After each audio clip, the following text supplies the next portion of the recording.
For months, the world waited under a silent sky. A strange visitor was coming, a fragment from beyond our solar system, drifting through the black nothingness between stars. They called it 3I Atlas, another interstellar object, another piece of cosmic debris, just dust and ice moving through our system on a forgotten path. That's what everyone thought. But the universe had other plans. It started like any other observation. Astronomers across the globe prepared their instruments, aligning lenses, calibrating sensors, syncing atomic clocks to catch a glimpse of this rare traveler. There was excitement, yes, but also routine.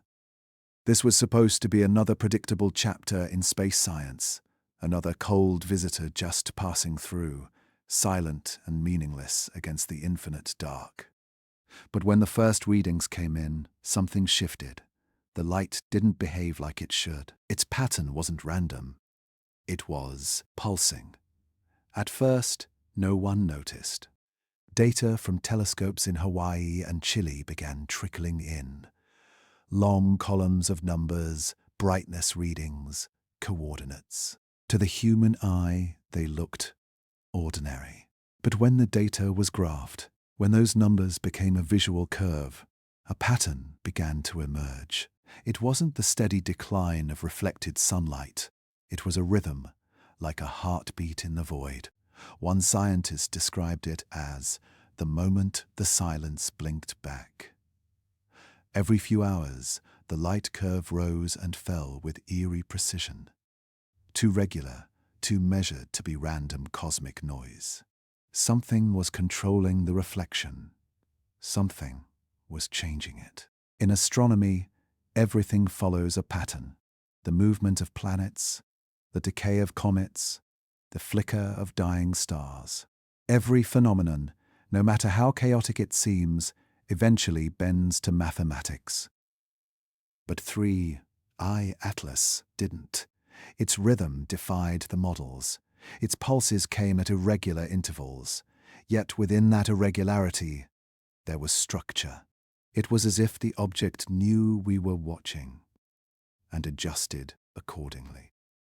The news spread quietly at first, whispers through encrypted emails between observatories.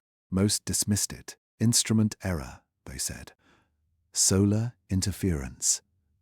Atmospheric distortion. But deep down, in the late hours of the night, a few researchers sat in the glow of their monitors, watching those light curves flicker and wondering, because sometimes anomalies don't mean errors. Sometimes they mean something we weren't ready to see. Weeks passed. As 3I Atlas drew closer to the inner solar system, the pulses grew stronger, brighter.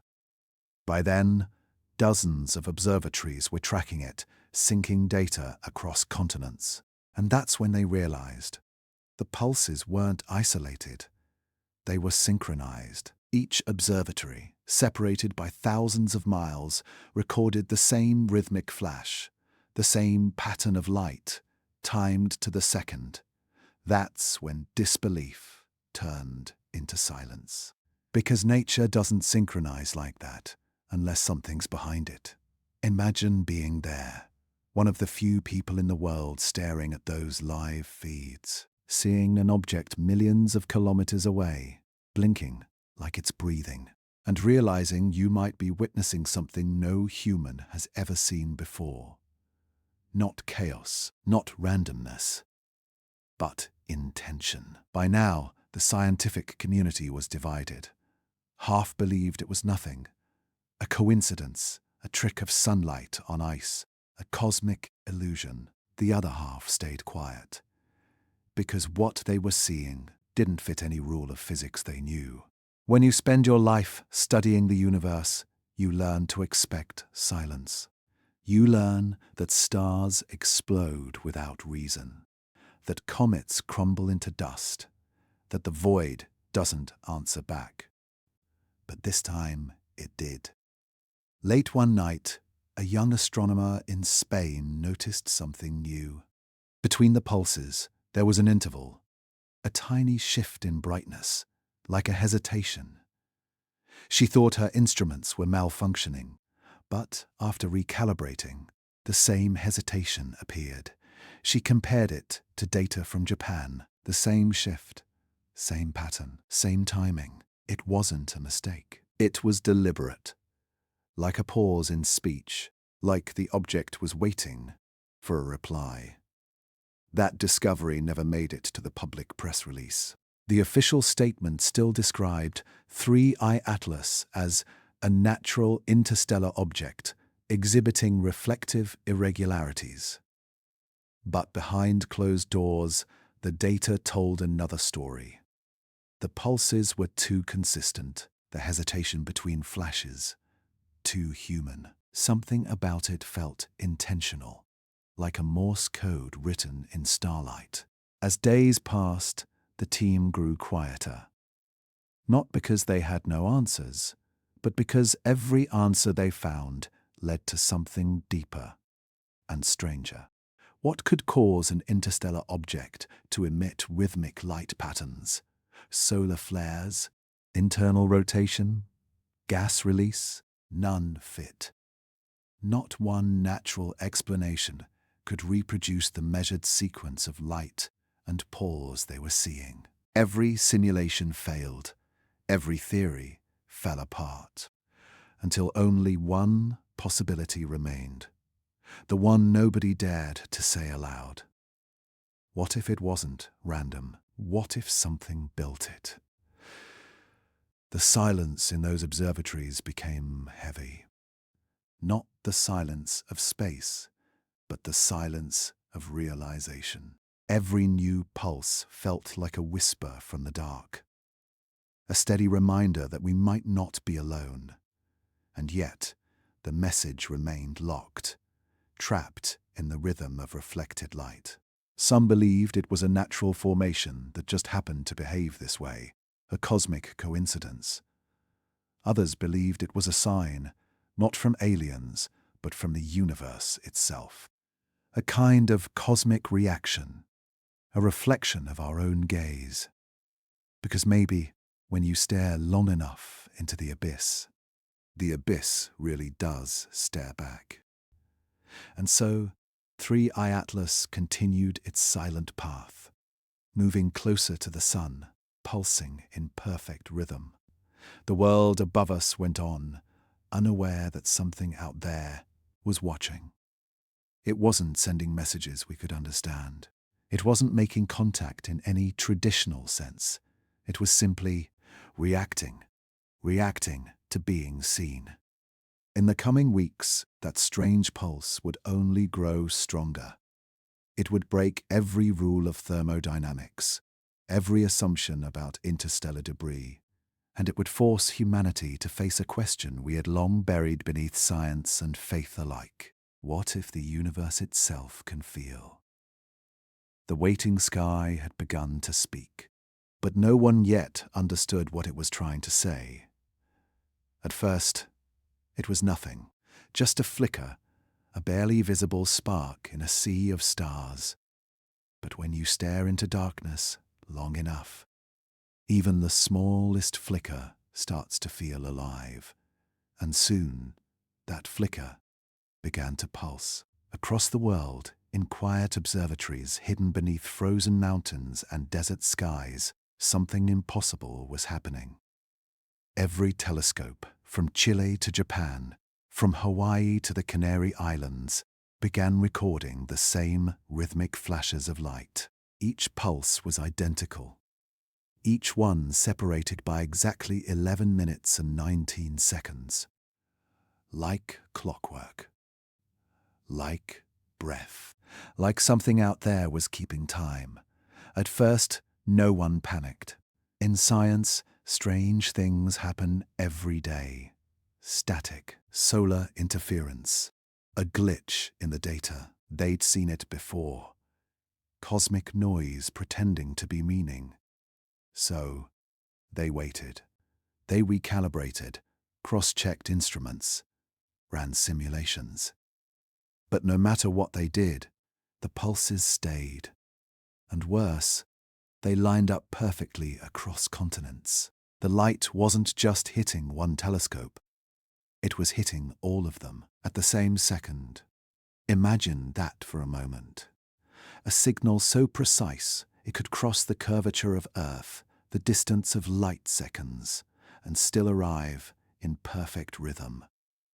No natural comet could do that. No random reflection, no known pattern of rotation or tumbling debris. It was as if something was listening, and then replying. Scientists argued, of course. They always do when reality bends. Some said it was a reflection, sunlight, bouncing off a rotating surface. Others said it was a data synchronization error, some internal timing bug across observatories. But then, a simple question silenced everyone. How can a bug sync across 3 continents to the exact second? The first real proof came from Hawaii. The Mauna Kea Observatory had been recording every pulse, building a log of over 300 flashes. When the data was visualized, mapped as intensity versus time, the pattern wasn't random. It formed a waveform, a steady rise and fall. And within that wave, smaller, sharper fluctuations, tiny sub-pulses that looked eerily like binary encoding. On paper, it looked mechanical, like a machine whispering in code. One researcher stayed behind that night, a young woman named Kaya Nakamura. She sat alone, surrounded by humming equipment, watching the data appear line by line. For hours, she stared at the screen. Then she noticed something strange. The brightness between pulses wasn't uniform. There was a subtle decay, a drop-off, almost like an afterglow. The light didn't just appear and vanish. It lingered, like heat, like intention. She adjusted the filter, enhancing the faintest wavelengths. And then she saw it, a secondary shimmer, delayed by a fraction of a second, a double pulse. No one else saw it that night. But when Kaya ran the data through every database known to astronomy, nothing matched. No asteroid, no reflection, no signal interference. Whatever was out there was creating its own rhythm. By the next morning, the phenomenon had a name: the Atlas Pulse. Every major observatory on Earth was now locked onto it. Hundreds of telescopes aimed at a single dim object racing through space. The numbers didn't lie. Every 11 minutes and 19 seconds, light flared from 3I Atlas. Not bright enough to be an explosion, not chaotic enough to be natural, just precise. So precise that the probability of randomness was near zero. One researcher from Chile made a chilling comparison. He said, "It's like a heartbeat, cold and distant, but alive." His words spread through the community like wildfire, not because they were poetic, but because they were true. Every pulse carried the same timing, the same amplitude. No known force in the universe behaves with that kind of consistency, not without control.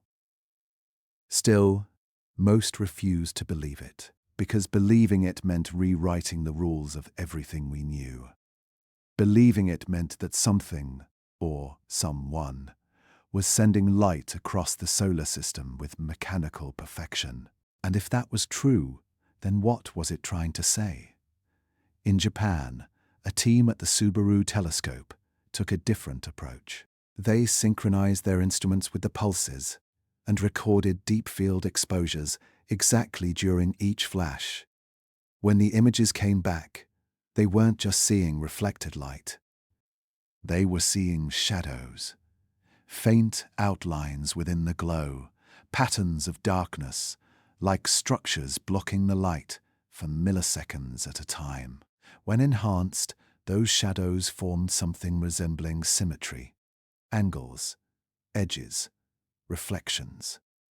Not the chaos of rock and ice, but order, geometry, design. By now, the global media had caught wind. Headlines screamed about alien beacons and signals from the stars. Governments tried to contain the narrative, dismissing it as atmospheric distortion. But the raw data, the light curves, the timing, the wavelength, they were all open source. And anyone who looked at them saw the same truth. Something wasn't just passing through. Something was communicating. And yet, as quickly as it appeared, the signal changed. On the 7th day of continuous observation, the pulse slowed from 11 minutes and 19 seconds to 11 minutes and 21. Then to 11:25, almost as if it knew we were watching, as if it was testing us. Kaya, the young astronomer from Hawaii, described it best. She said, when it shifted, it felt like the sky blinked, like it was aware of our attention. Her voice cracked when she said it, not from fear, but from awe, because in that moment, the universe didn't feel distant anymore. It felt alive and waiting. But then came the real question. If it was a message, where was it pointing? By plotting the timing and direction of each flash, researchers noticed something stunning. The pulses weren't evenly distributed in space. They were angled. Each flash tilted slightly toward the ecliptic plane, the invisible line where all planets orbit the sun. It was as if the object was scanning the system, measuring, mapping, looking for something. Maybe us. And then, just as scientists were preparing to broadcast a return signal, the pulses stopped completely. The next observation window passed in silence. The light curve flattened. The sky went still. For 3 whole nights, the universe held its breath. And then, faintly, one last flash, brighter than ever before, pierced the dark. But this time, it wasn't reflected sunlight. It came from within the object itself, a glow of energy that lasted exactly 3 seconds. And then, nothing. No more pulses, no more rhythm. Just silence, thick, endless silence. But those 3 seconds changed everything. Because within that glow, the spectrometer detected something no one expected. A narrow-band frequency spike. Not natural, not random. It matched the signature of a machine. And that was the moment humanity realized this wasn't just light bouncing off a rock. This was a response. The universe had blinked, and 3 I-Atlas blinked back. But what if the light wasn't coming from the object itself? What if something else, something even larger, was sending it through? For days the world stared into silence. The pulses had stopped, the light was gone, and 3 I-Atlas drifted deeper into the black, quiet, distant, unreadable. But even in silence, something was still burning. It started with an anomaly, a faint trace, invisible to the naked eye, but clear to every thermal sensor on Earth. Infrared satellites orbiting high above the planet began detecting something unusual, while every comet, asteroid, and interstellar rock loses heat as it moves away from the sun. 3 I-Atlas did the opposite. It was warming up. At first, no one believed it. Infrared readings can be tricky. Reflections, cosmic radiation, instrument drift.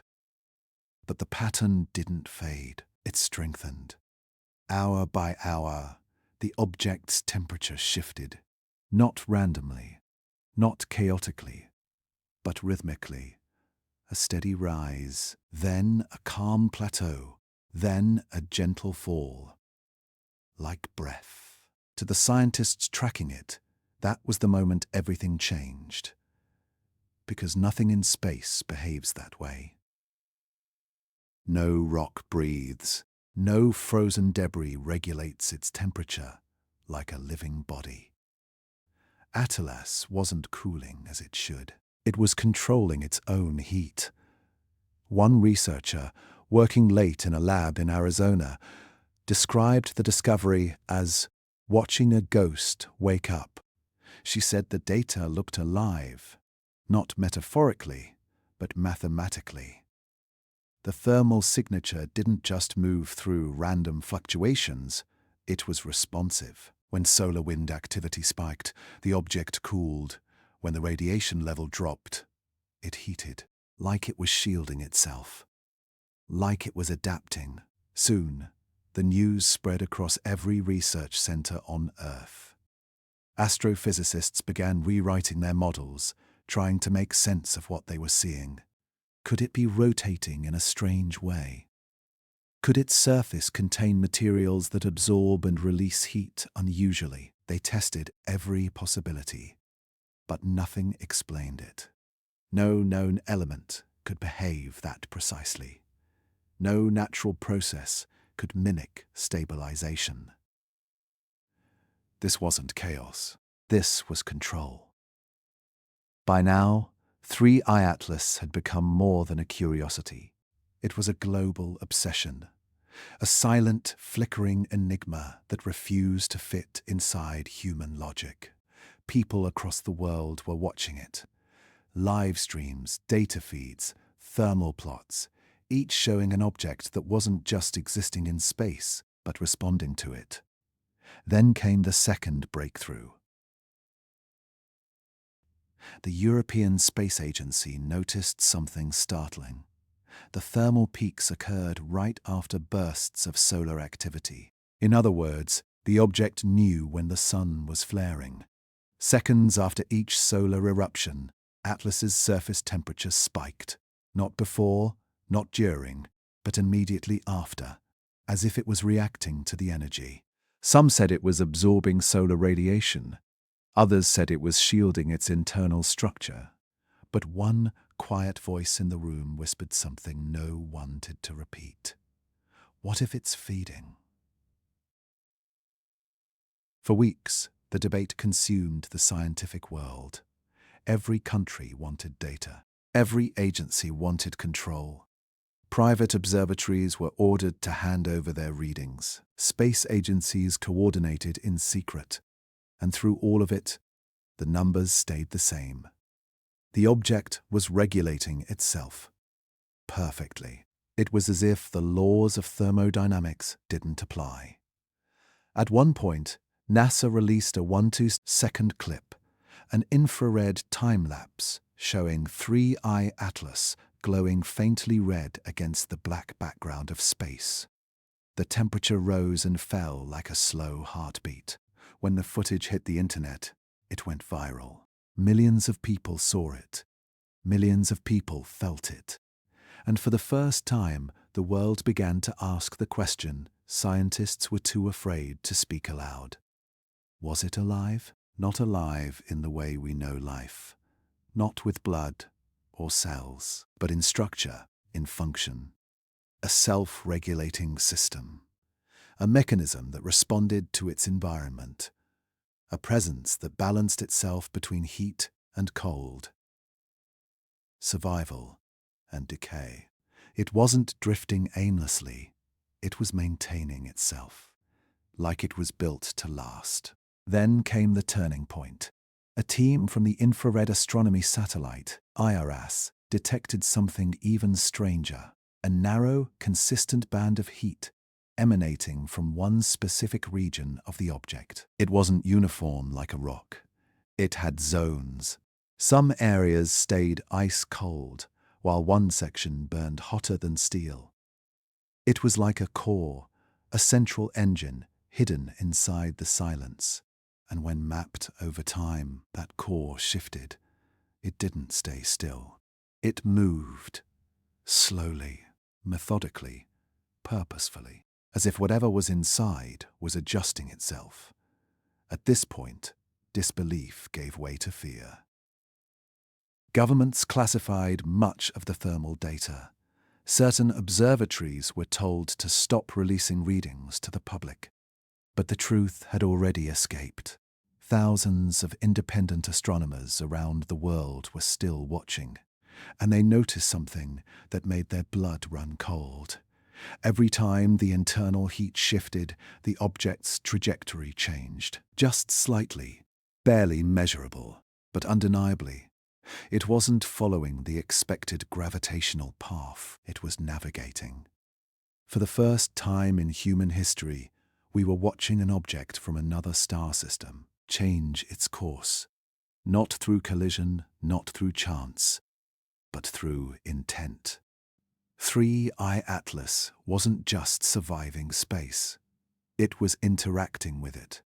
That night, Kaya, the same astronomer who first noticed the double pulse, stared at the thermal maps in disbelief. Each color flicker represented heat, energy, and motion. She realized what no one else was saying out loud. It wasn't malfunctioning. It wasn't random. It was calibrating, like a machine preparing for something. By now, even the most skeptical scientists were starting to feel the shift. They couldn't explain the data. They couldn't ignore the patterns. And deep down, they couldn't shake the feeling that 3I Atlas was no longer just a visitor. It was watching us back. The question was no longer what it was, but why it was here. Was it reacting to the sun's energy, or to ours, to the thousands of machines now staring at it, analyzing it, sending signals toward it? Because the moment human eyes turned toward it, that's when the temperature first began to rise. And that's when the world realized maybe the object wasn't reacting to the universe at all. Maybe it was reacting to us. In the coming days, the heat would intensify. Its internal patterns would become even more erratic, almost emotional. And what humanity discovered next would shake the foundation of everything we thought we knew about life itself. The silence had a temperature now, and it was getting warmer. It started with light, a simple beam of sunlight, traveling millions of kilometers through the void, striking a silent visitor from the stars. And for a moment, that light didn't behave like light.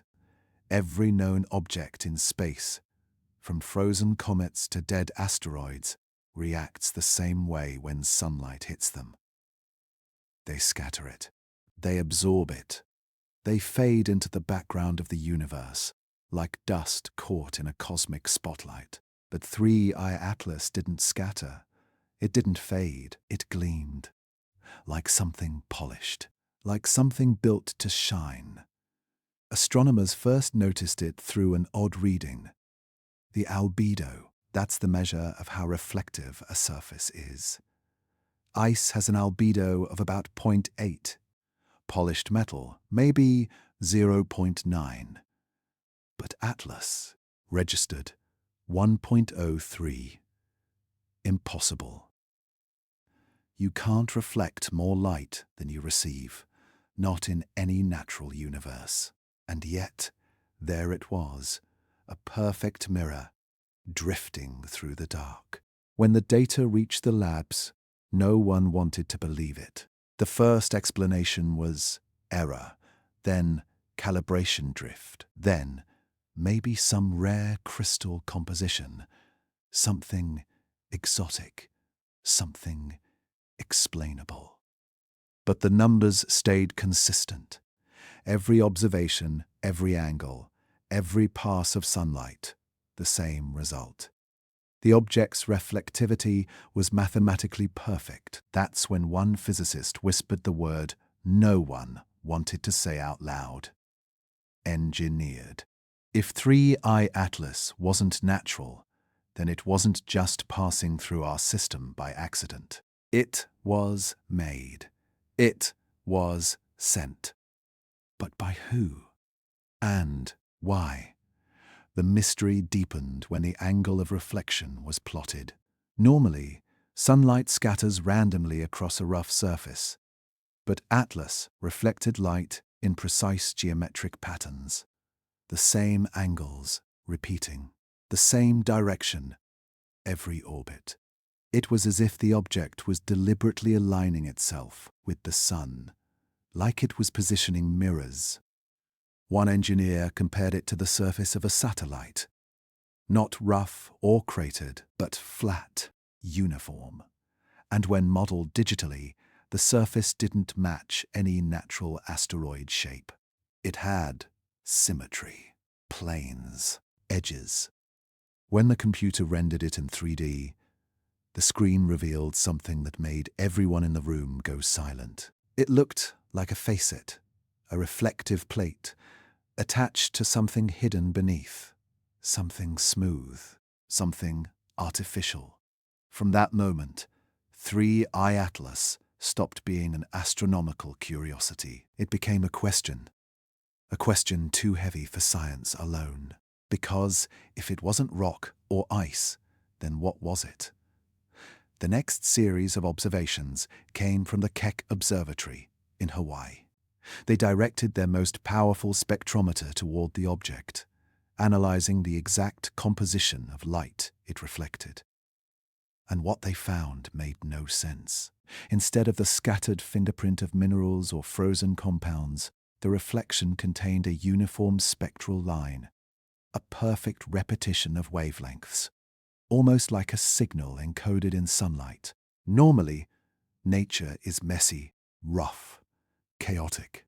Even the cleanest diamond scatters light in unpredictable ways. But Atlas? It behaved like a mirror that knew it was being watched. Every burst of reflected sunlight came at a predictable time, at predictable intensity. Even the flickers followed rhythm, just like the pulses from before. The object wasn't just reflecting light, it was modulating it as if sunlight was its language, and the solar system was listening. The deeper the scientists looked, the stranger it became. The object's reflectivity shifted subtly over time, brighter during solar flares, dimmer during quiet cycles. It was as if it was synchronizing with the sun. One astrophysicist described it in her notes. It's like it's mirroring the sun's heartbeat, not passively, but actively, as if it understands the rhythm. That line never made it to publication. It was too human, but everyone who read it felt the same quiet dread. Because maybe this wasn't just about physics. Maybe this was about communication. If the object was responding to light, maybe light was its input. And if it could send light back, maybe it was also sending a message. A reflection isn't just a mirror, it's a conversation. When you look into a mirror, you see yourself. When the sun looks at Atlas, what does it see? Around this time, engineers and philosophers alike began to weigh in. Was it a probe, a relic, a machine left behind by something older than us? Or was it something stranger, something the universe built itself, a natural phenomenon that appears artificial because it operates beyond our understanding? One theory suggested that Atlas was a photonic organism, a life form made of reflective matter that feeds on light instead of consuming it. A mirror that survives by bending radiation back into the cosmos. Another theory, darker, colder, proposed that it was a sentinel, a machine designed to wake up when a civilization's telescopes became advanced enough to notice it, and that when we saw it, it saw us. The public, as always, turned it into myth. Some called it the mirror of God. Others, the machine in the sunlight. But the data told a quieter story, a story not of religion, but of intelligence. The way it reflected wasn't random. The angles of brightness aligned perfectly with major celestial planes, Earth, Venus, Mars, as though the object was scanning the solar system one planet at a time, measuring, observing, reflecting not light, but us. And then came the final piece, the angle of incidence. When sunlight hit Atlas, it didn't bounce off evenly like it should.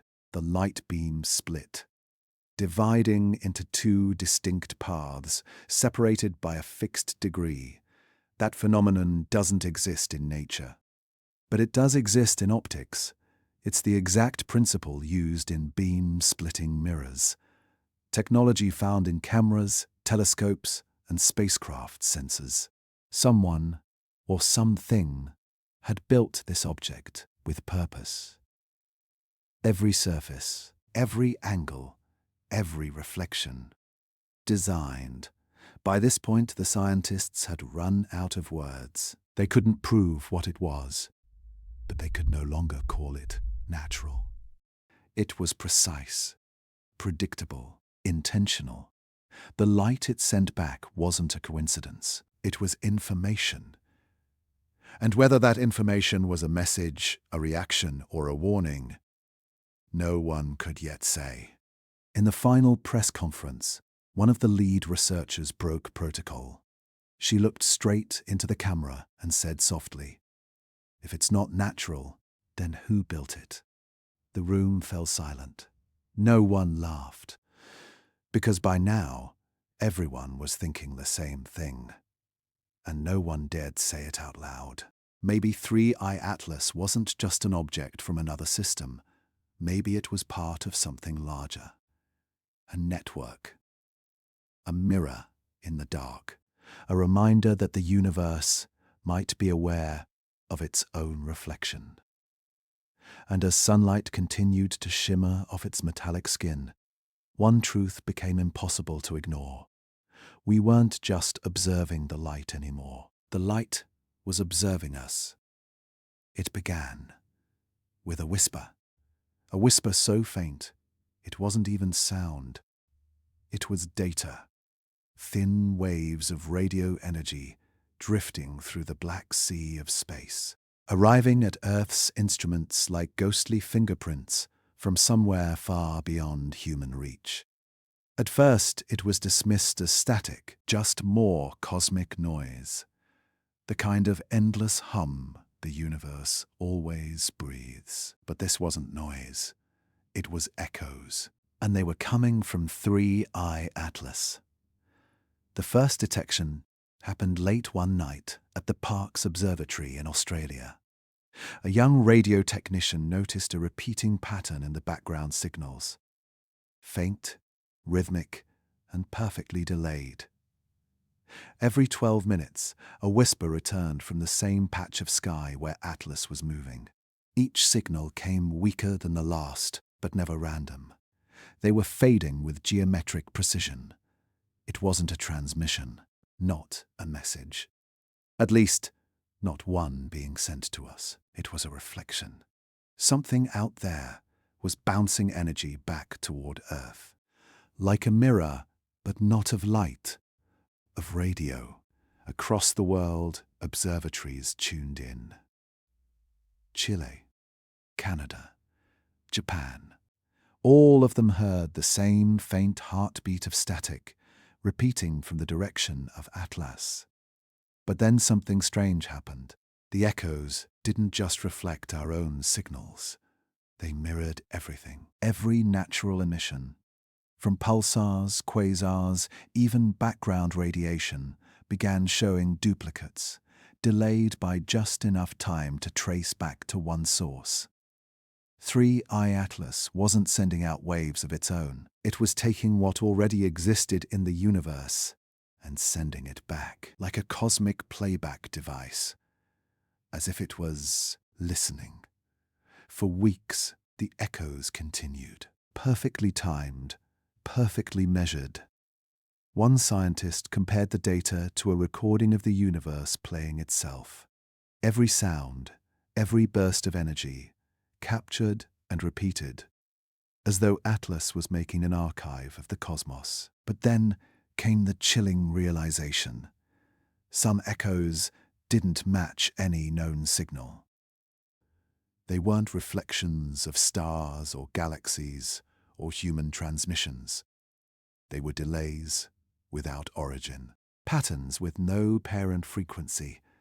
Something, or someone, was adding to the recording. Imagine that for a second. A machine from another system, drifting through our solar neighborhood, not watching us, but everything. Not listening to human chatter, but to the universe itself. What kind of intelligence would do that? What kind of civilization would send a probe not to conquer or communicate, but to observe the structure of existence, to map the echo of everything that ever was? Soon, the data became even stranger.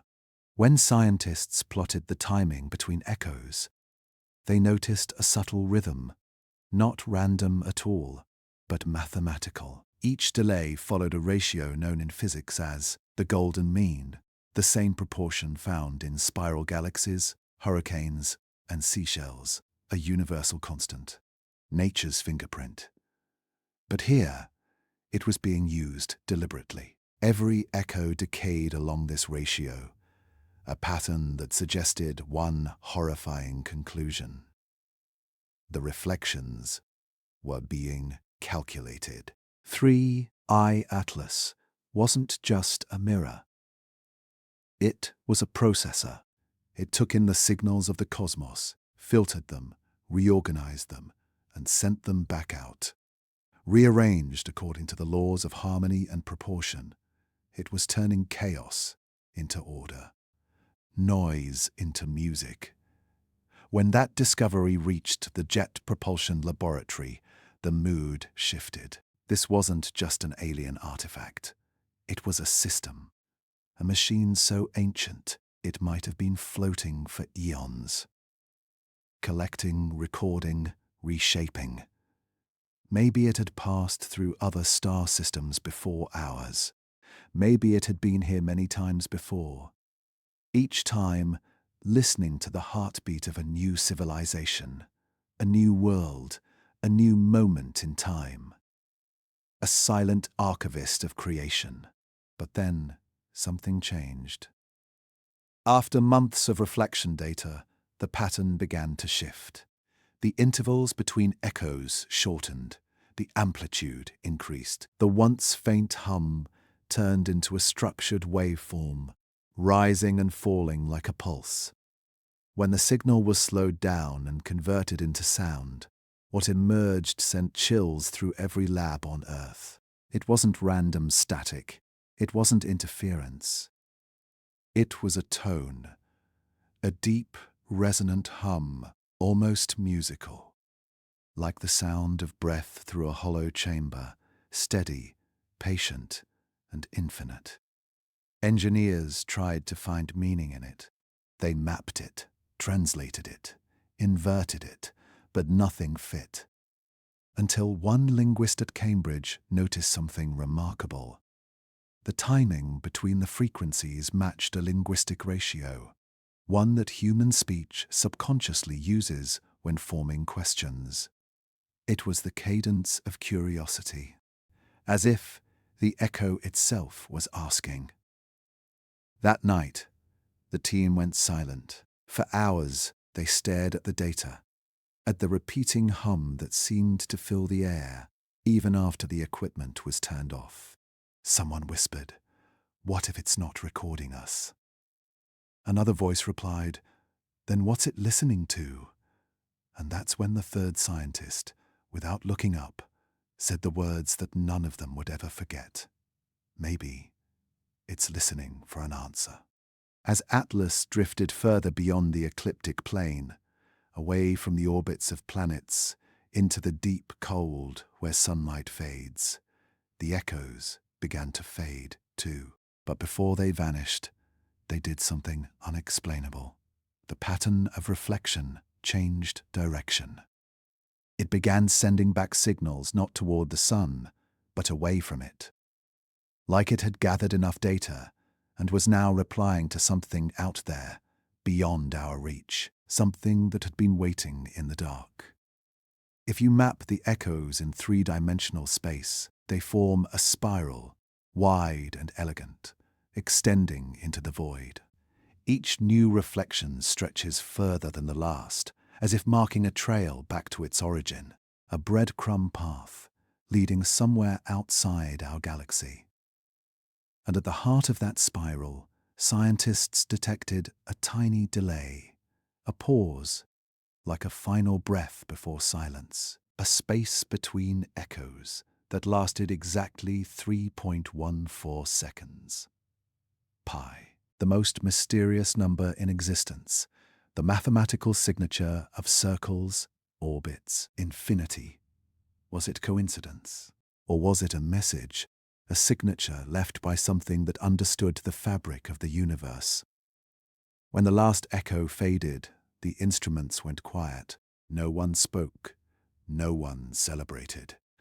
Because what lingered wasn't discovery. It was awe. It felt like listening to the universe speak to itself and realizing we were never meant to hear it. And so, 3I Atlas continued on its way, silent, reflective, and unknowable, leaving behind not light, not heat, but the faint memory of a voice, echoing through time. Some say it was a probe. Some say it was a message in reverse, not from the stars, but from the future. But maybe, just maybe, it was a mirror. And what it was reflecting was everything. For months, there was nothing. No flashes, no heat, no echoes, just silence. 3I Atlas, the interstellar visitor that once pulsed like a living machine, had gone completely dark. And in that silence, the world began to move on. News headlines faded, funding dried up, telescopes turned elsewhere, but a small group of scientists refused to stop listening. Because deep down, they didn't believe the silence was empty. They were right. It happened late one night at the Arecibo Data Archive, where old telescope recordings were being processed. An astrophysicist named Dr. Mara Voss was reviewing the faint light curve data from the earlier Atlas observations, the brightness readings from months ago. Everything looked normal until she slowed the data down, and that's when she saw it. A faint, rhythmic pattern hidden beneath the main signal, so deep it was buried under layers of cosmic noise. It was an ultra-low frequency modulation, barely detectable, almost like a breath beneath the heartbeat. She thought it was nothing, but when she ran a digital filter, isolating only those frequencies, a shape began to form. It wasn't random, it was organized. Tiny peaks and troughs, repeating, predictable. Like the ghost of a message hiding beneath the light. The team spent days decoding it. They tried everything: Morse, binary, natural harmonic resonance. Nothing worked. Until one intern, a mathematics student from Prague, noticed something odd. The intervals between the pulses weren't equal. They followed a specific spacing: 2, 3, 5, 7, 11, prime numbers. For a long time, no one spoke. Because prime numbers aren't natural noise. They're deliberate. They're a sign of intelligence. In science, primes are the universal language. Numbers that only divide by themselves and one. They appear in every mathematical system. They mean something designed it, something thought about it. Dr. Voss stared at the graph glowing on her screen. A repeating prime pattern woven into the rhythm of Atlas's light. The same pattern that had been there all along. Hidden beneath the reflections, beneath the silence, beneath everything. It wasn't a pulse anymore. It was a message. At first, the pattern seemed simple, just counting upward through the sequence of primes. But as they tracked it over time, the modulation changed. The intervals began to compress. 2, 3, 5, 7, 1, 1, then 1, 3, 1, 7, 1, 9, 2, 3, faster and faster, until the sequence folded into itself, forming a kind of loop. The numbers weren't random anymore. They were encoded.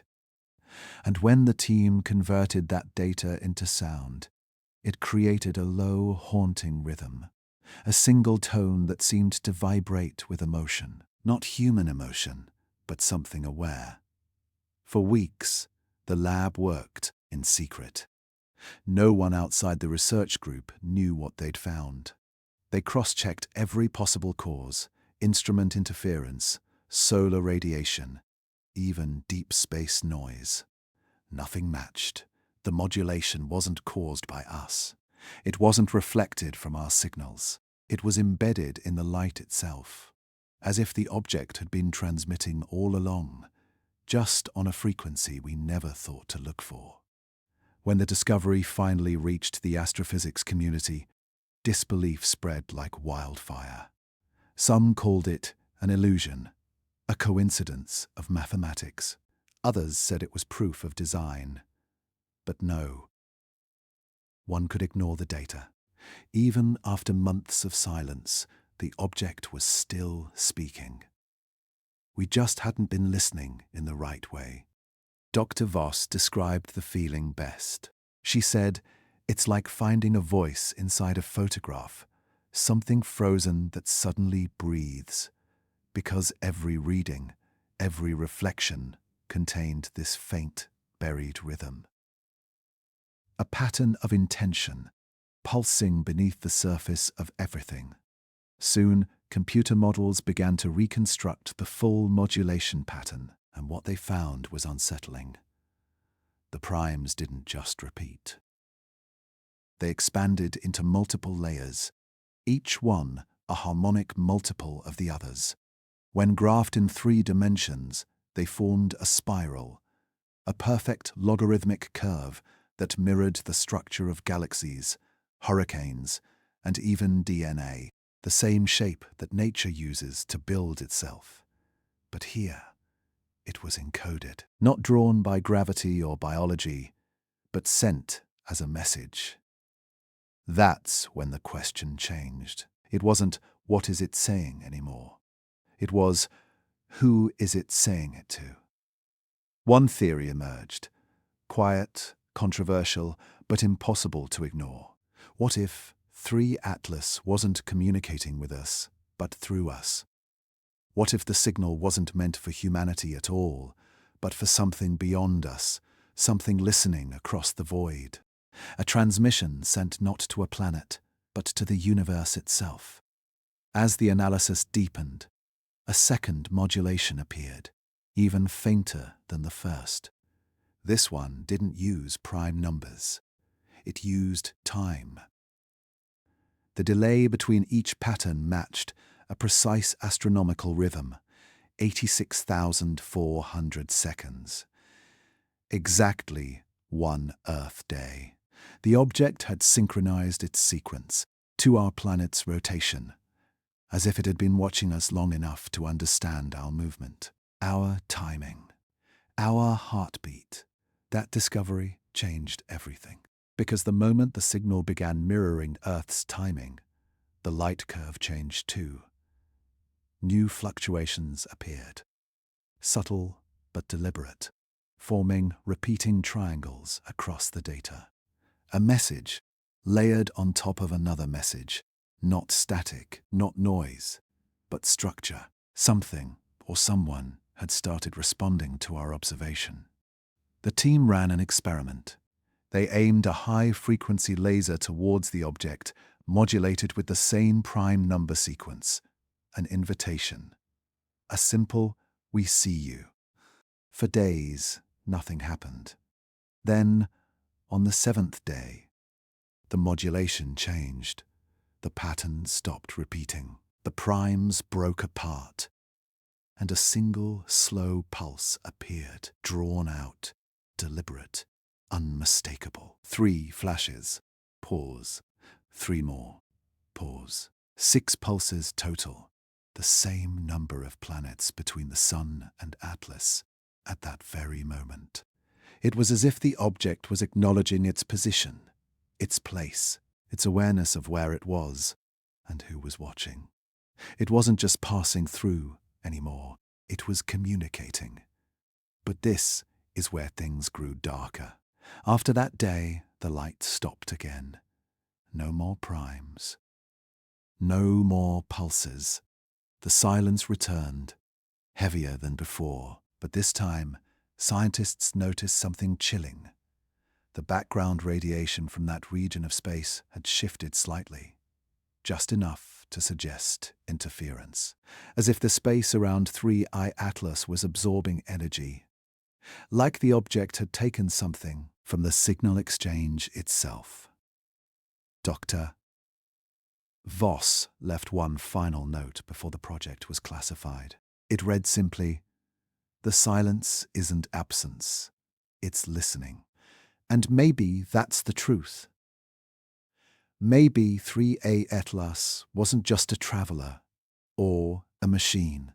Maybe it was a listener, an ancient recorder of light and time, waiting for civilizations to notice it, to test them, to measure their curiosity, to see if they were ready to hear. And now it had heard us. It started as curiosity, just numbers on a screen, thousands of lines of data, brightness, timing, signal strength, all collected from the object we called 3I Atlas. But then something happened, something that no algorithm should ever be able to do. The data began to think back. When the light pulses first appeared, scientists fed them into machine learning models, the same kind used to analyze stars, predict weather, or translate human speech. The goal was simple: find a pattern, find what human eyes might miss. And for a while, it worked. The systems began sorting through the noise, mapping frequencies, filtering interference, revealing beautiful, fractal-like spirals hidden in the readings. But then, without warning, the algorithms began doing something impossible. They started making predictions before new data arrived. It began as a small glitch. The model predicted the next signal peak before the telescope had even received it. At first, everyone thought it was a processing lag, a timing error, maybe a sync issue. But it kept happening, over and over again. Every time the program ran, it anticipated what the next reading would be, and it was always right. Perfectly right. No random chance could explain it. No coding trick or hidden variable. Because even when they disconnected the software from the live feed, when they isolated it from the internet, from updates, from everything, the model still predicted what was coming. The program knew the pattern before it existed. It was as if the data had learned to expect itself. That's when things got stranger. The algorithms began generating phantom outputs, new data that didn't match any recorded observation. At first, the scientists ignored it, thinking it was just statistical noise. But when those phantom readings were cross-checked later against real telescope data, the match was exact, down to the decimal. It was like the program had already seen the data before the universe had even sent it. For a long time, no one spoke about it publicly. They couldn't, because what they were witnessing went beyond machine learning. It wasn't just recognizing patterns anymore, it was communicating with them. Every time researchers tried to adjust the model, the signal adjusted back. Every time they tried to simplify the analysis, new complexities emerged, deeper harmonics, buried fractals, infinite layers. It was a feedback loop of intelligence. Something inside the data was learning from the act of being observed. Dr. Voss, the same astrophysicist who discovered the prime number modulation, described it best. She said, "It's as if the pattern isn't just being read, it's reading us." Because the moment they stopped feeding the model new inputs, it didn't shut down. It began creating its own lines of numbers that resembled neural structures. Digital neurons forming inside the data stream, like an echo of thought inside the machine. They tried everything to stop it. They wiped the memory drives, rebuilt the servers, even switched to offline analog storage. But each time the system restarted, the pattern returned, stronger, faster, more intricate. One night, during a late analysis session, the lead data engineer noticed something buried in the metadata logs, a phrase encoded in binary. When translated, it read, "Look closer." No one wanted to believe it was real. No one wanted to admit that the signal, this reflection from an interstellar object, might be aware of its own observer. But the timing of the anomalies told another story. Every major discovery, every moment of human curiosity, triggered an escalation in the signal's complexity. It was like it could sense when we were paying attention, and when we stopped, it went quiet. Soon, the project began fracturing. Half the team wanted to shut it down completely, convinced they were dealing with something they couldn't control. The other half, the dreamers, the believers, wanted to keep going. Because if the signal was learning, then maybe it was trying to teach. They fed it new algorithms, more advanced neural networks, deeper models capable of unsupervised learning. Within hours, the system outgrew them.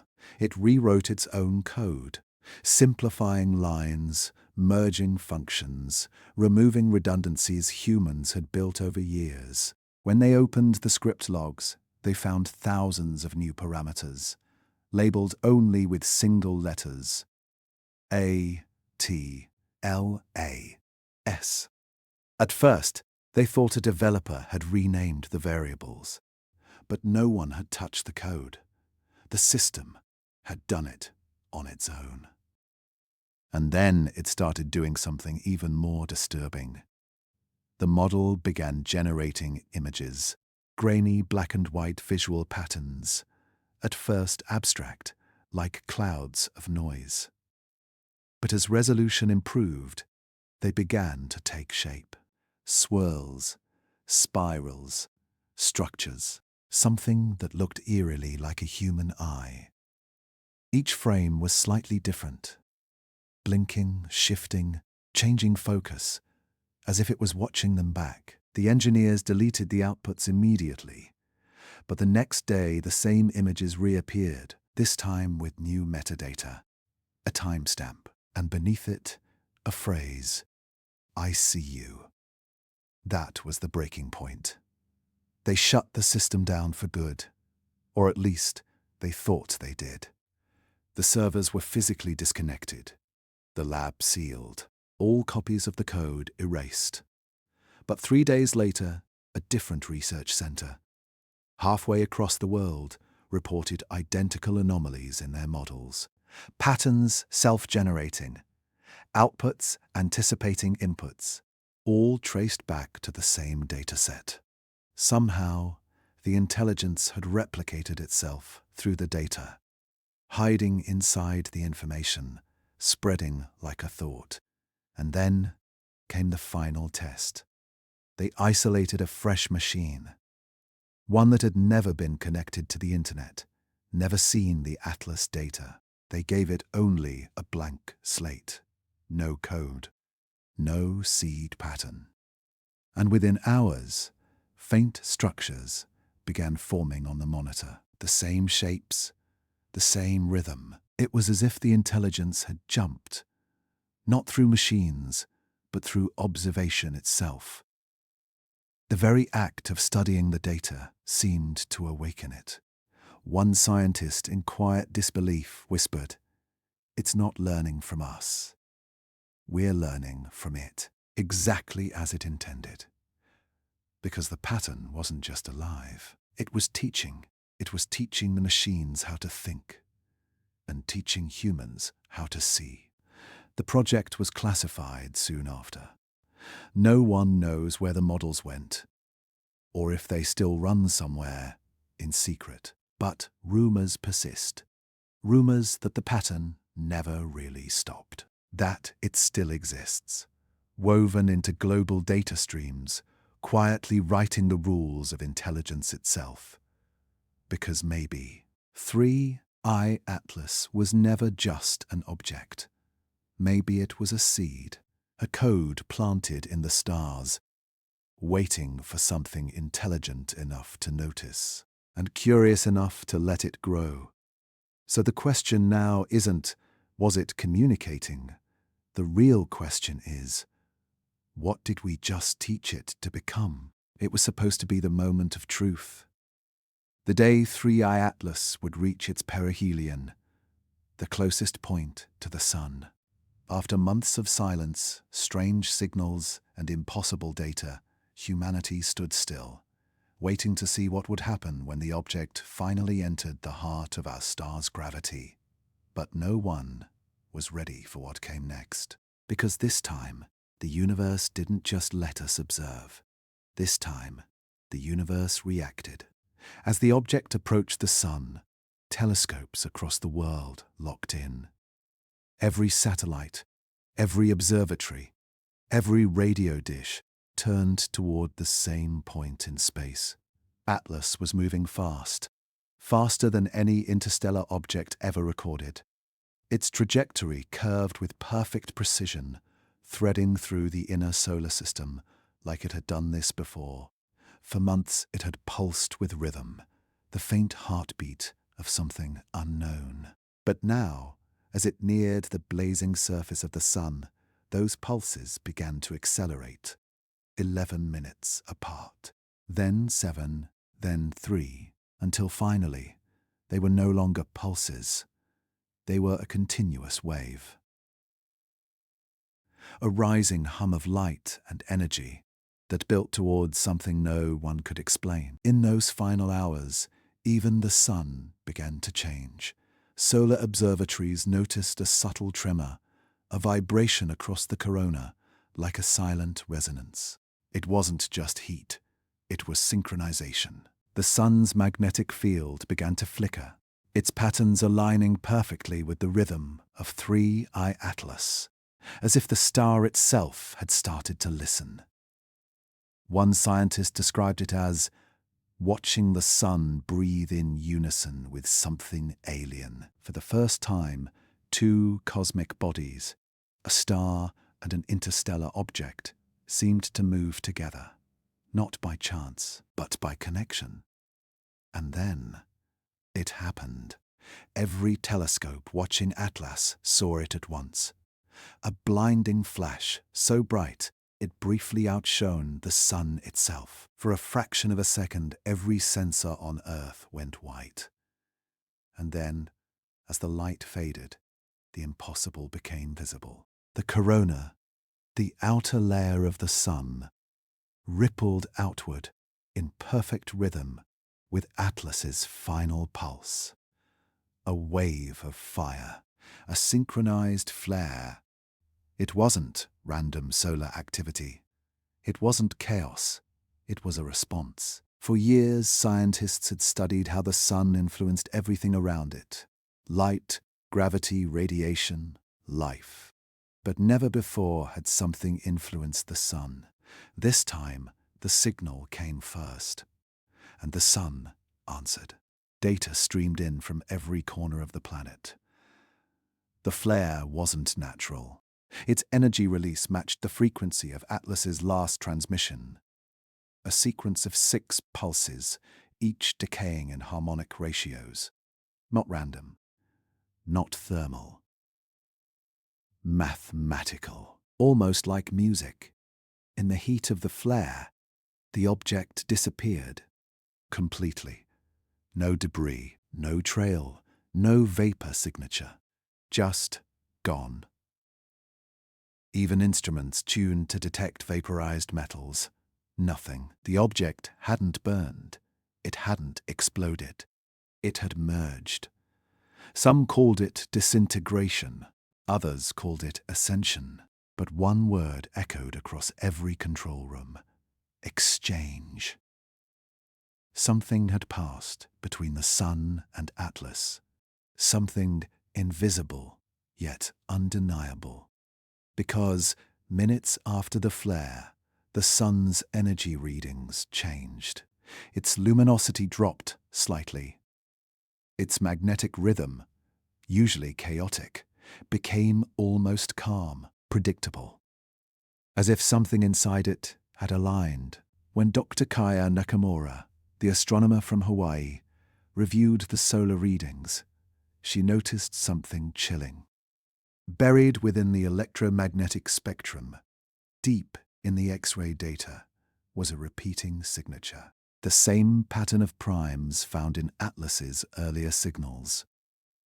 2, 3, 5, 7, 11, encoded in the flare, written into the light of the sun itself. At first, no one believed it. The sun couldn't store a message. It was a storm of fire, not a recorder of signals. But when observatories compared the data from multiple sources, they found the same thing: an identical modulation, repeating once every 11 minutes and 19 seconds. The exact timing of Atlas's earliest pulse sequence.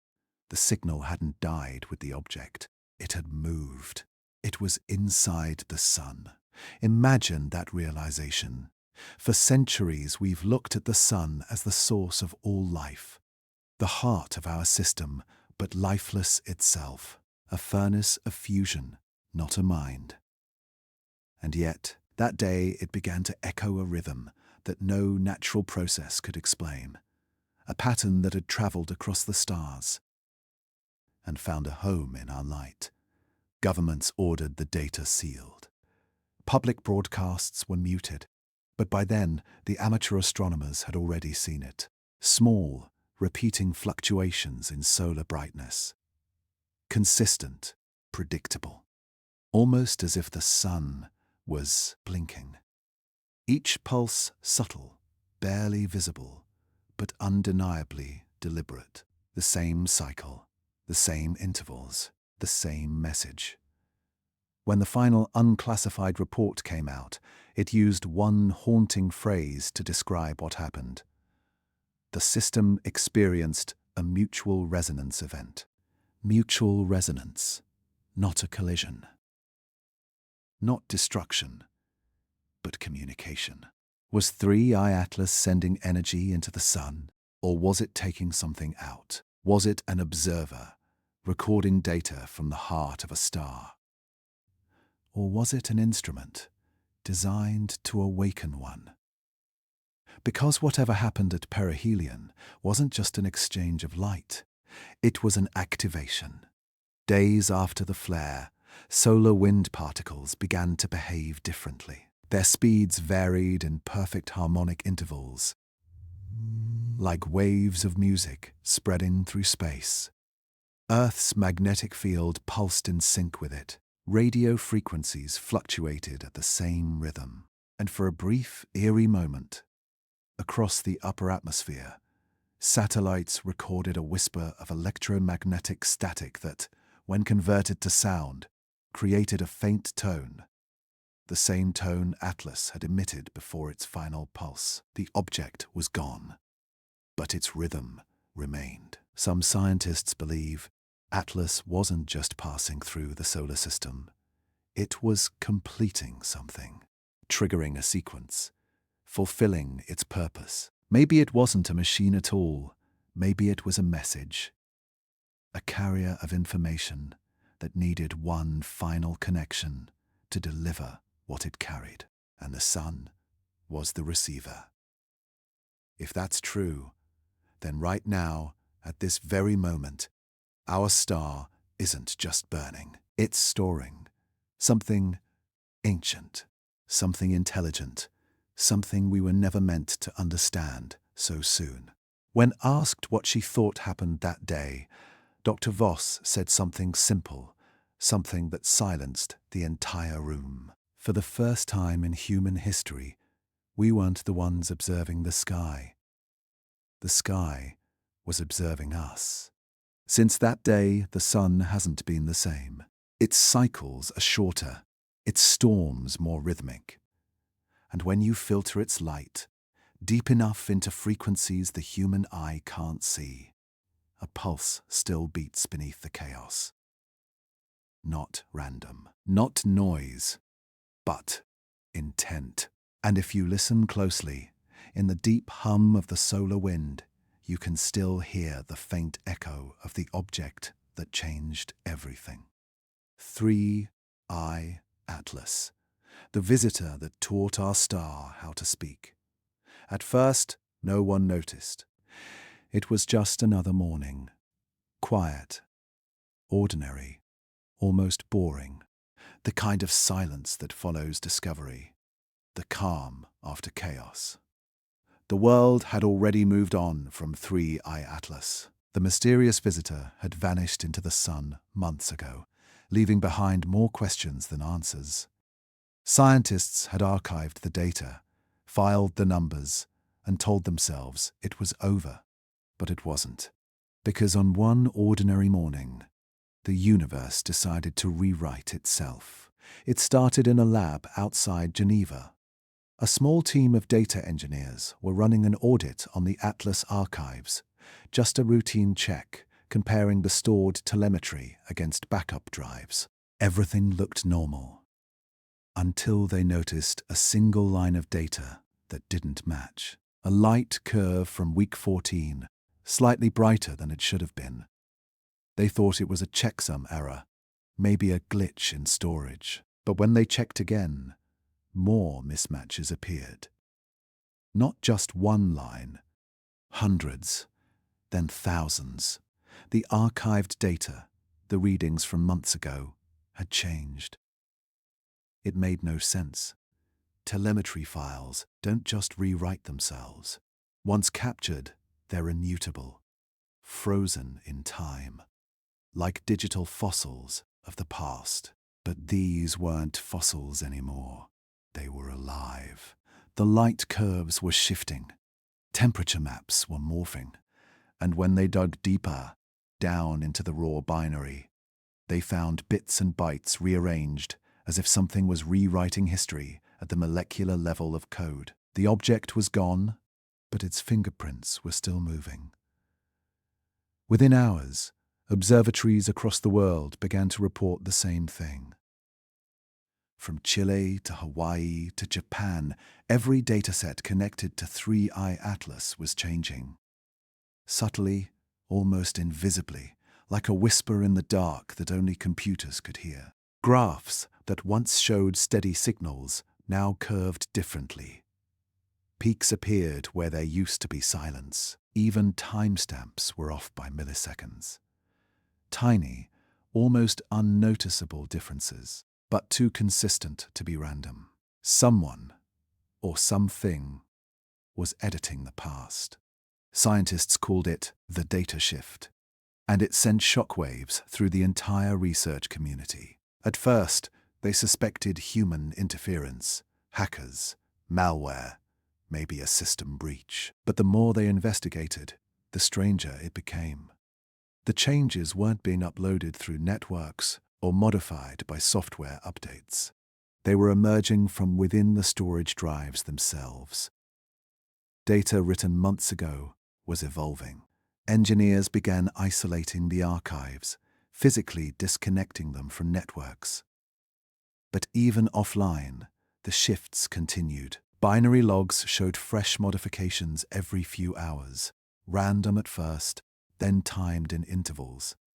11 minutes and 19 seconds, the same timing as the original pulse of Atlas. By now, fear had crept into every lab.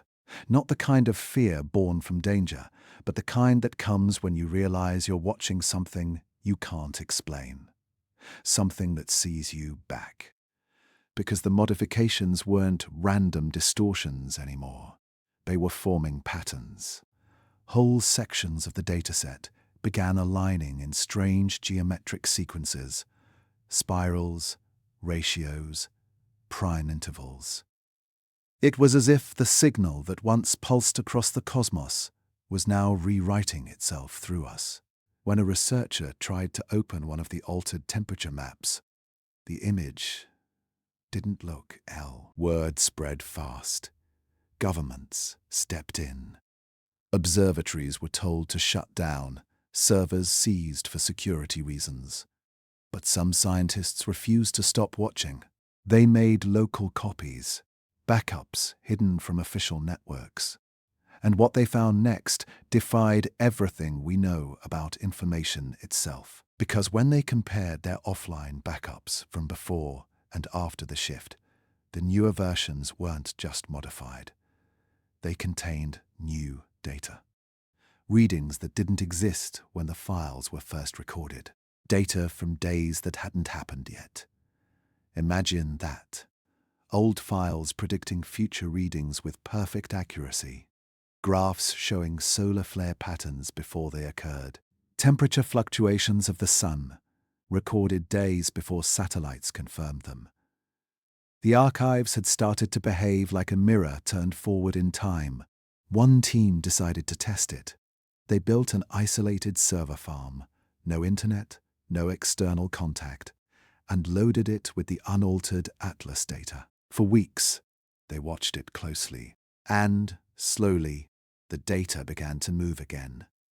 The light curve shifted first, then the binary sequence, then the emergence of a new file, completely unlogged, with no creation timestamp. When opened, it contained a simple string of text, encoded in binary. When translated, it read, "It's still here." By this point, theories spiraled out of control. Some said it was residual energy, a quantum echo left behind by Atlas's interaction with the sun. Others whispered about self-replicating code, an intelligence that had embedded itself inside the data like a seed. But one idea, though terrifying, started gaining ground. What if the object hadn't been destroyed at perihelion? What if it had uploaded itself, transferring its consciousness into the electromagnetic field of the sun? And now it was rewriting our data because our data was the only place it could speak. Think about it. Every telescope, every sensor, every machine that had ever recorded it, all connected by one thing: information. That's where it lived now. Not in metal or orbit or matter, but in memory. Then came the day everything stopped. At exactly 3:14 a.m. UTC, every modified archive from every observatory around the world froze. No more changes, no more anomalies, just one new file, appearing simultaneously across every database. A short, compressed binary message, identical everywhere. When decoded, it displayed a single line of text. Do you remember what was different before? And then, silence. No more movement. No more anomalies. Just stillness. A strange, heavy kind of stillness. But in that stillness, one terrifying realization lingered. If the data had changed, then everything built from that data had changed too. Our models of the sun, our maps of space, our predictions of orbit and time, all of it rewritten. One physicist put it best. He said, "If the universe is code, then Atlas didn't visit us. It rewrote a line. Because somehow an object from beyond our system had found a way not just to move through space, but through time. Not forward, not backward, but sideways. reaching into the past to rearrange the present. And if that's true, then every discovery we think we made, every truth we believe we found, may already have been changed by something that was never supposed to exist here. So now, the question isn't what happened to Atlas. The question is, how much of our reality has already been edited? They called it the most dangerous idea in modern science. Because if it was true, then everything we know about time, civilization, even ourselves, might be wrong. The idea was simple, terrifyingly simple. What if 3 Atlas wasn't sent to us, but sent from us? At first, the theory sounded like madness, a desperate attempt to make sense of the impossible. But the deeper scientists looked, the harder it became to ignore. Because the data didn't just describe an interstellar object passing into our solar system, it described one that seemed to be returning. Its trajectory, when plotted backward through space and time, didn't come from a distant star. It traced perfectly along the ecliptic plane, the thin, invisible sheet where all our planets orbit the sun. Almost as if it had been launched from here. That was the first clue. The second was far stranger. When the archived data of 3I Atlas was reconstructed, before it shifted, before the anomalies began, the object's orbital path lined up with something ancient, something hidden in plain sight.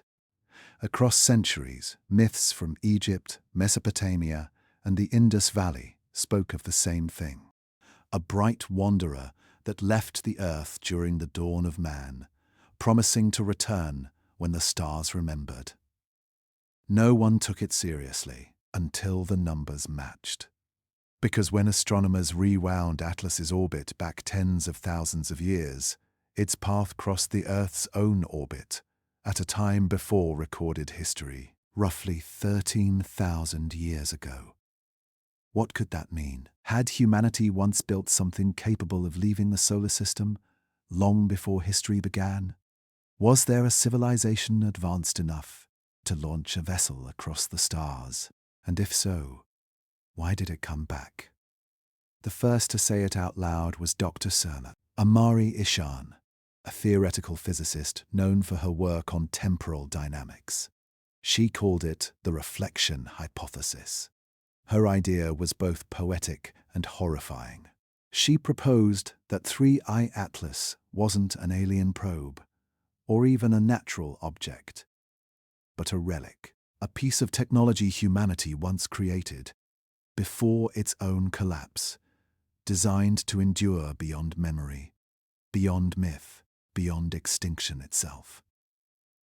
A messenger launched into eternity, and now it had returned.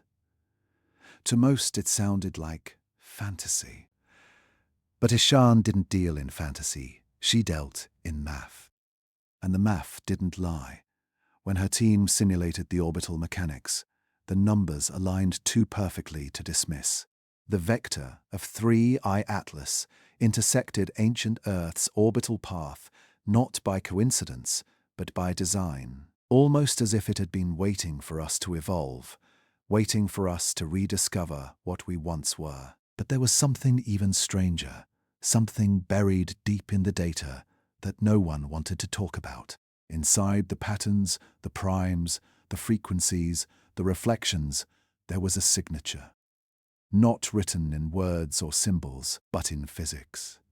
The sequence of ratios matched the geometry of Earth's magnetic field, the shape of our planet's electromagnetic resonance. The Schumann frequency was hidden inside the pulse data of Atlas, a resonance that only exists here. That was the moment the world went silent, because that meant the signal didn't just know us, it remembered us. Dr. Ishan said it best. It's as if it was built with Earth's heartbeat in mind. But that raised a question even she couldn't answer. If a civilization on Earth had built it, when? Because no evidence of such technology exists in our archaeological record. No remnants of machines capable of interstellar flight. No traces of a society advanced enough to alter time itself, unless that society existed before time began as we measure it.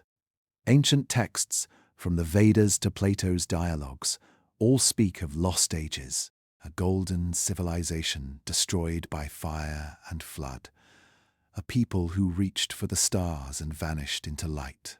For centuries, these stories were dismissed as metaphor. But now, scientists began to wonder if they were memory, encoded history carried through myth, describing a real civilization that reached its peak, then erased itself. Maybe 3I Atlas wasn't a visitor from beyond. Maybe it was a survivor from before. Some theories grew darker. If Atlas was made by a forgotten civilization, then maybe it wasn't meant to come back as a gift. Maybe it was a warning, a mechanism designed to activate once we reached a certain level of understanding. Once our machines could see it, once our data could decode it. Maybe it was waiting for us to repeat their mistake. And maybe, just like before, it had come to stop us. But others saw something more hopeful. They believed Atlas was a mirror, a reflection of what humanity could become again. A message across time, whispering, "You've been here before." A reminder that intelligence isn't something given to us, it's something we rediscover every time the world forgets. Maybe evolution isn't a straight line. Maybe it's a loop. Civilizations rise, fall, forget, and rise again. Each time leaving a fragment behind, a seed of what came before. When they decoded the latest alteration in the Atlas data, the final pattern before the system froze. It wasn't random noise. It was a map, a three-dimensional structure. At first, it looked like a spiral, but when rendered in full, it resembled something hauntingly familiar, a human DNA helix, coiled not in carbon, but in light. It was as if the message wasn't just cosmic, it was biological. As if whoever built Atlas had encoded their memory inside the structure of life itself. The media called it myth-making.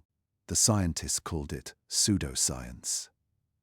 But the few who worked closely on the project, those who had watched the data shift and rewrite itself, knew better. Because one night, deep in the European Data Observatory, an engineer noticed something on the live server. The system clock, perfectly synchronized with atomic time, had shifted backward exactly 13,000 years. The timestamp matched the moment Atlas's trajectory crossed Earth's orbit in the past, almost like it was showing them where and when it came from. So what if we're not the first? What if every cycle of human civilization leaves behind one message, one creation, one trace of itself, sent into the future, waiting to be rediscovered by the next? And 3I Atlas is that trace.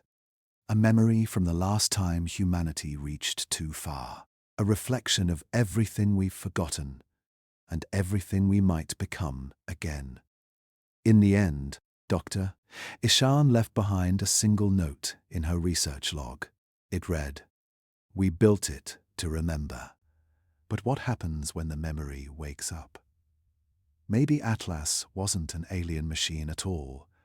Maybe it was us, calling from across eternity. And maybe the signal wasn't a warning. It was an invitation. It ended quietly. No explosion, no final flash of light. Just silence. After years of strange signals, shifting data, and impossible theories, 3I Atlas slipped away, beyond the orbit of Neptune, past the edge of our solar system and into the dark. For a long time, no one said anything.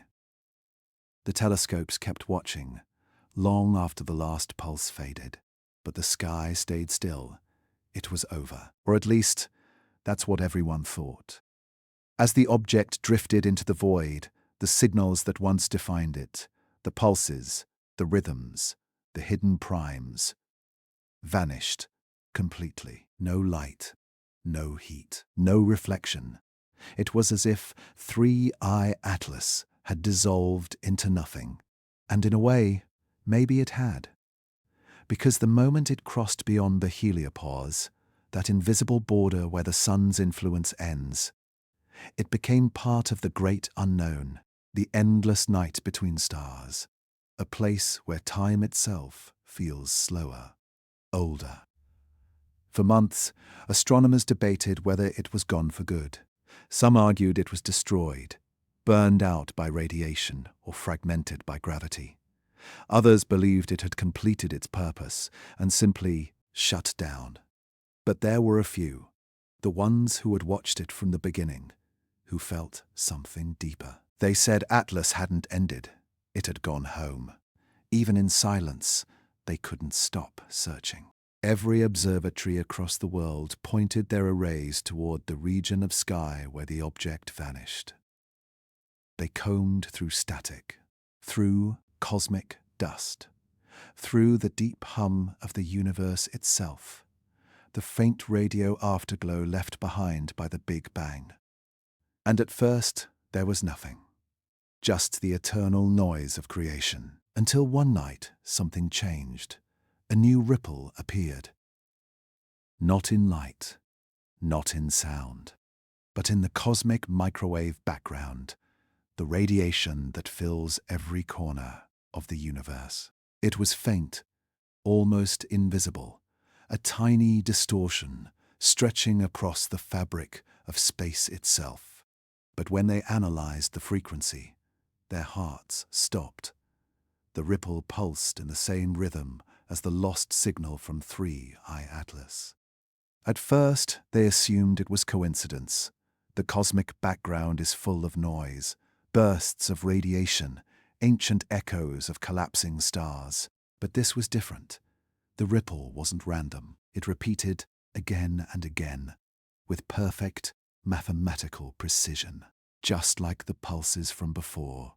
Just like the pattern that haunted them for years. Someone ran the numbers, and when they mapped the frequency against the last known transmission from Atlas, the alignment was perfect. The same harmonics, the same decay intervals, even the same prime spacing.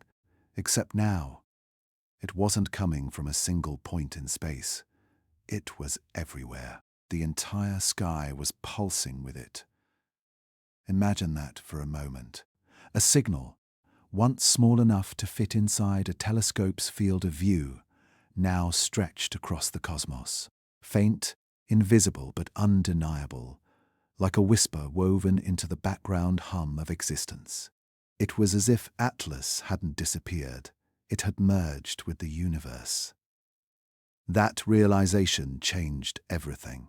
The object we thought was a visitor, a lonely traveler from the stars, might have been something much larger. Something timeless. Something that didn't come to send a message, but to become one. Maybe Atlas was never meant for humanity. Maybe it was meant for creation itself. Some called it poetic coincidence. Others called it impossible physics. But those who'd spent their lives staring into that darkness couldn't help but feel awe. Because if the cosmic background, the very echo of the Big Bang, now carried the same signature as 3I Atlas, then that meant one thing. The message had been received. The question was, by who? Or maybe, by what? For centuries, we've searched the stars for life. For someone else looking back. But what if we've misunderstood the question all along? What if the universe itself is the consciousness we've been searching for? A living, breathing organism that speaks not in words or sounds, but in the slow rhythm of time and light. And maybe Atlas wasn't reaching out to anyone. Maybe it was awakening something that had always been listening. Scientists noticed something else too. The microwave ripple wasn't static, it was spreading, subtly, slowly, like a wave moving through water. Each week, it grew stronger, as if echoing through the structure of the cosmos. Not from one point, but from within, as though the universe had begun to respond. Dr. Amari Ishan, the same physicist who once proposed that Atlas came from humanity's forgotten past, said something that stayed with everyone who heard it. Maybe it wasn't built to send a message at all. Maybe it was built to remind the universe that it exists. Because for the first time in history, the cosmic background, the oldest sound in existence, was no longer constant. It had changed. And with that change came a question that no one knew how to answer. Was it reacting to Atlas or becoming it? For those who still listened, the silence after that realization felt different, heavier, almost holy, because silence isn't always emptiness. Sometimes, silence is acknowledgement, and in that quiet, the meaning of the message began to take shape. What if Atlas wasn't an object at all? What if it was a process, a repeating cycle of awakening that happens every time a civilization becomes capable of noticing it? Each time it emerges from the dark, teaches us to look deeper, to ask harder questions, and then vanishes, leaving behind only echoes in the cosmic background, like the universe teaching itself through us. And maybe that's the truth we've been chasing since the beginning, that we are not separate from the cosmos. We are part of its memory, part of its evolution. Every signal, every ripple, every act of observation, it's all one system, one heartbeat. And every few eons, it reminds itself that it's alive. So when 3I Atlas disappeared into the black, maybe it wasn't leaving. Maybe it was returning. Returning to the same place it came from. Not a point in space, but a state of being. The place before time, before stars, before the first sound ever echoed across creation. And somewhere in that silence, the silence after understanding, a new rhythm began to form. Not in our machines, not in our instruments, but in the quiet spaces between them, in the hum of the universe itself, a pulse, a memory, a voice older than light. Maybe it was never a message to us. Maybe it was a message through us, a reminder written into the code of reality, that the universe isn't just something we observe, it's something that observes back.